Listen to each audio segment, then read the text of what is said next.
Today we have a circus tale to tell. Not a fun story though, but a tragic one. Hello folks, I'm Steve Gilly, along with Rod Mullins, and this is Stories, a History of Appalachia. You be sure to go down below though, click that subscribe button if you don't mind, and ding the bell so you get notification anytime we have a new story coming out. And please, if you don't mind, give us a thumbs up. Well, Steve, when you started things off and you were talking about a circus to tell, I figured you were probably doing a podcast about a podcast, which is us, a circus to tell. So, Well, we may be the clowns, Rod, but no, that's not a story about us.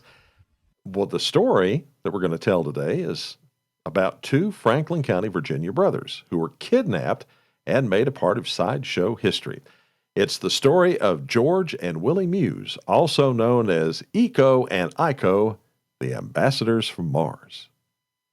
Now, the circus was a huge deal in the late 19th and early 20th centuries. In fact, the circus is figured into our podcast on Mary the Elephant, if you recall that.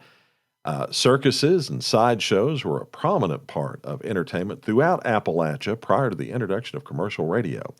And to get the talent for that entertainment, the circus owners would scour the country looking for whatever they could beg, borrow, or, in this case, steal in terms of that talent. well, let's not forget either. Martin Van Buren Bates and his wife were involved in the circus too, a figure from Appalachian history. But let's move on. George Muse was born in Franklin County in 1892, and his brother Willie was born there in 1893. They were African American, and they lived in the African American community of Truvine. And they were albino, meaning that they had no pigment in their skin, hair, or eyes. Their mother, Harriet, worked as a housekeeper, and the boys, once old enough, did what other young African Americans did at that area and time during that period of time, and that was pick tobacco. Not an easy task when you're as sensitive to the sun as they were. Well, according to the Muse family legend, the two were working in a tobacco field when one of the circus headhunters came up on them, and it was a man by the name of Candy Shelton. Don't take candy from just strangers, you know. Well, you see, at this time, sideshow scouts had crisscrossed the country looking for new acts, placing ads in the local paper and in the Freaks to Order section of all things, Billboard magazine, the circus Bible at the time. Freaks to Order. Yeah. Okay. That's strangely odd and depressing at the same time. And strangely odd, too, to see it in such a, well, at one point, a well-regarded magazine of Billboard magazine, too. Mm-hmm. Well, according to one story, Shelton enticed the boys to go with him to a local carnival, where he hired them out as sideshow freaks. For, you see, at that time, African-American albinos were seen as an oddity for people to pay money to stare at. And there's another story about their joining the circus, though. According to the author of a book on the Muse brothers called Truvine, she uncovered some evidence that indicates that their mother, Harriet, actually was involved with the two going into the sideshow. And according to that author, newspaper stories from the late 1920s reported that Mrs. Muse leased them out for a carnival operator passing through Covington or Clifton Forge for the season. But when the season was done, the boys were gone to parts unknown, this being the time that Shelton actually kidnapped George and Willie, telling them that their mother was dead. Now, going on the road with the circus might sound like fun, but for George and Willie Muse, it really wasn't. In fact, it was the closest thing to slavery that one could imagine in post-Civil War America. Shelton made the contracts for the two with the circus operators, then kept all the money they earned. All they got was room and board as cheaply as possible. They weren't free to return home to visit family. They were ostracized by the big top performers who felt superior to the sideshow freaks, as they were called. All they had were the other sideshow performers who were pretty much in the same boat. So George and Willie continued in captivity for the next 14 years. Well, Steve, during that time, they were put into dreadlocks and exhibited first as black albinos from darkest Africa. That's weird. Just the sound of it is just terrible. But anyway, they were then a part of a colony of sheep-headed people. That's even worse. Well, then as white Ecuadorian cannibals, well, that came up next on the list. But in 1922, they were sold to the flamboyant Canadian showman A.G. Barnes for his circus show. Barnes himself is a character involved in a ton of domestic litigation over the years. It took nearly 10 years to divorce his first wife, and then getting married the day after that divorce was final, and then another 5 years divorcing her. Well, it was Barnes who got the idea to sell the two as the white Ecuadorian cannibals, and believe me, folks, it worked. Well, crowds started pouring in to see George and Willie, and those crowds multiplied once Barnes discovered that they actually had talent other than their appearance. You see, sideshow management came up with the idea to give the brothers musical instruments, with the idea of teaching them how to play a little so as to add to their entertainment value. Turns out they both had a natural knack for stringed instruments and the ability to play just about any song they heard, so music became a big part of their act. In fact, Rod, they became so popular that by the mid 1920s, the Ringling Brothers, Barnum and Bailey Circus, became interested in acquiring their services. Barnes sold them to Ringling, and they were thereafter known as Eko and Iko, the ambassadors from Mars, discovered in the wreckage of a spaceship found in the Mojave Desert in Southern California. And as the ambassadors for Mars, they were given fine, well fitted tuxedos and hats to wear as they played their music. With the white dreadlocks, of course. Oh, I'm sorry. I had to gather my senses here for that one. Anyway, well, of course, their manager, Candy Shelton, had to come along for the ride. He had to be able to enjoy this. And Billboard magazine during this time had several articles talking about the two brothers. When they joined the Ringling Circus, the trade magazine wrote that the two were at the, quote, center of a curious and interested audience, end quote. In December of 1924, one of the Billboard writers even penned a Christmas poem about them. Candy Shelton, Harry Wilson, and Bob Crawford, too, all line up in front as the ticket selling crew. Then Eko and Iko, the ambassadors from Mars, but we doubt if they've ever mingled with the stars. The wool on their heads is like that of the sheep, and they sit there as peaceful as if in a sleep. Steve, this sounds horrible. This is just exhibitionist, Mm-hmm. stuff. I'm sorry, Yeah. but it's horrible. I guess that's the reason why with a lot of people we have this vision of what we call and refer to as carnies and all this other stuff about the reputation of carnivals and circuses over the period of time because these were the kind of things that some of them did. Not all of them, but some of them. Well, their mother had never stopped looking for them. Harriet Muse would check every carnival or circus that came through the area, hoping that her sons were there, but they never were. She even placed an ad asking for the whereabouts of George and Willie in Billboard magazine. Well, her luck was about to change, however. In the fall of 1927, the Ringling Brothers Circus was on a tour of the southern Appalachian region, and in October they passed through Chattanooga on the 11th, Knoxville on the 12th, Bristol on the 13th, finally arriving at Roanoke on the 14th.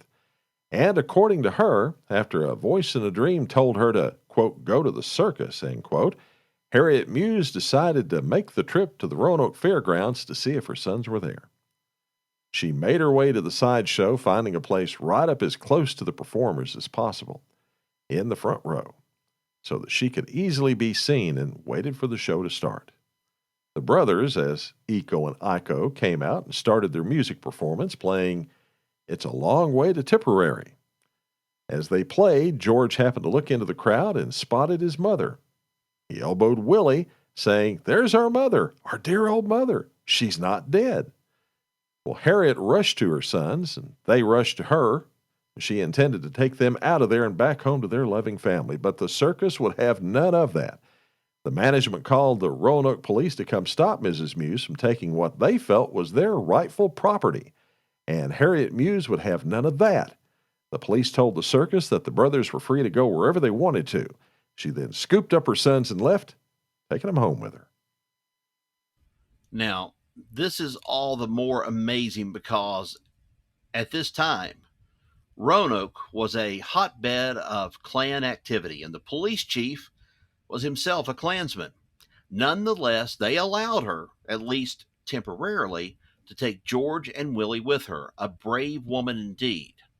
Well, Harriet hired Roanoke attorney T. Warren Messick to sue the circus for withholding the brothers' pay and for holding them in near slavery conditions.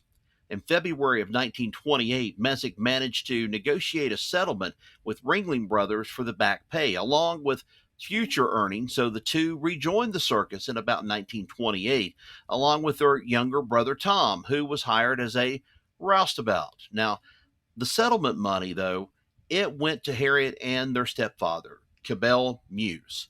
Now, with the brothers to be paid monthly, with that money also sent to their mother, the money didn't last long, though, because Mr. Muse, who, well, had quite the reputation as a bully and as a ladies' man, spent the money on a fine, shiny automobile and his many girlfriends, one of whom sealed his fate when he was caught in bed with her by the woman's husband, who swiftly dispatched Cabell Muse with a knife. Mm. Oh my goodness, Rod, this is just getting worse and worse. Um, As the circus burns, that's what we ought to call it. Go yeah, ahead. okay. During the off season with Ringling Brothers in December 1928, George and Willie went to England to appear with the Bertram Mills Circus Fun Fair in London. They were not a hit with the British, though, who generally found their display to be in poor taste. I don't know why. And they headed back home shortly thereafter. Well, during the Depression, George and Willie Muse were quite popular in America, though, and they traveled all over the country. By the early 30s, they were working at the Dreamland Circus Sideshow in Coney Island, New York. Then they joined the Beckman and Gertie shows in 1936, and that's when Candy Shelton went back to his old ways. Once again, Shelton stopped sending money back to Harriet Muse, and he also stopped paying the brothers, and Harriet took legal action again. This time, she hired attorney Wilbur Austin and began litigation that rivaled the nearby Moonshine Conspiracy trial for twists and turns and lengths of time in court. Finally, in 1938, the court ordered that the brothers' money be held in trust for their benefit with Mr. Austin in charge. And Candy Shelton, well, he was thrown out of the picture finally. For the rest of his life, Willie Muse had no kind words for Mr. Shelton, accusing him of kidnapping him and his brother and mistreating the two of them for years. I feel like I'm retelling a remake of Steve Martin and the Jerk. I don't know why, but this just, it's just like it has to do with the carnival and all this different stuff of money. Anyway, they negotiated a contract with them that allowed them to sell their own merchandise and keep the profits, giving them a tidy sum. That wasn't a bad idea, I have to say that. They also toured Europe, Asia, and Australia, performing before the Queen of England during that time. After their mother died in July of 1942, they continued to tour, finally retiring from the Clyde Beatty Circus in 1961. I believe they've even been around my part of Southwest Virginia before the Clyde Beatty Circus. I think for some reason they even came to Bristol at one time. But anyway, they retired from that circus in 1961 to a house in Roanoke that was purchased with their earnings that Wilbur Austin had carefully invested on their behalf from the second lawsuit. But George and Willie were never married. George died in 1971. Willie died in 2001, both lovingly cared for and fiercely protected by their family. What a sad, tragic story that actually, I guess, ended up okay for them. I like that last sentence. Willie died lovingly cared for and fiercely protected by his family. Yeah, I do too. But this thing, when you start mentioning the carnival thing and all of this stuff, this is just, I mean, it was, yeah, this sort of thing went on back in those days. I mean, if you didn't have like what some people referred to, and I think I've mentioned this to you before, if you didn't have the hoochie coochie girls, as they would call them at some of these carnivals and Mm-hmm. sideshows, you had to have your freaks. And I hate to refer to them as that, but they were the people that was the bearded lady, the dog faced boy, whatever you'd want to call them and stuff. And then you have Eko and Iko, the ambassador from Mars. But it's sad they went through all of this and then had to literally fight their way to freedom, almost in a way, with help from their mother. But at least Willie was cared for in his later days and fiercely protected by the family. Yeah, indeed. And the whole sad thing about the sideshow that they had for all those years, not just the Muse brothers, but sideshows in general, Right. is that was where a lot of handicapped people ended up. And they had a handicap Right. of sorts, being albino. Mm-hmm.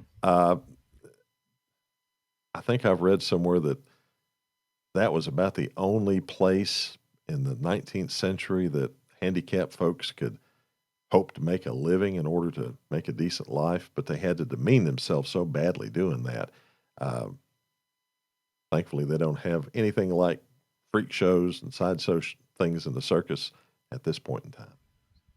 Well, one other thing too about this, and I'd mentioned it earlier in the podcast, and we have talked about Martin Van Buren Bates before, and he was one of the gentle giant, I think is what he was referred to mostly. But there's the opposite side of this. You had him and his wife Anna, who were treated almost like royalty everywhere they went. I mean, Queen Elizabeth, I even think they married Queen Elizabeth, threw a big party for them and everything else. They got to benefit from things like this. But unfortunately, George and Willie, they didn't get to benefit as much as maybe a Martin Van Buren Bates and his wife did at the time, treated like royalty, whereas they were treated like, the sideshow acts that they were intended to be. Yeah, indeed. And folks, that's the story of the Muse brothers, George and Willie, part of the history of Appalachia. Thanks for listening. Now, you can subscribe to the podcast at iTunes or on your favorite podcast app. Till next time, y'all take care. So long, everybody.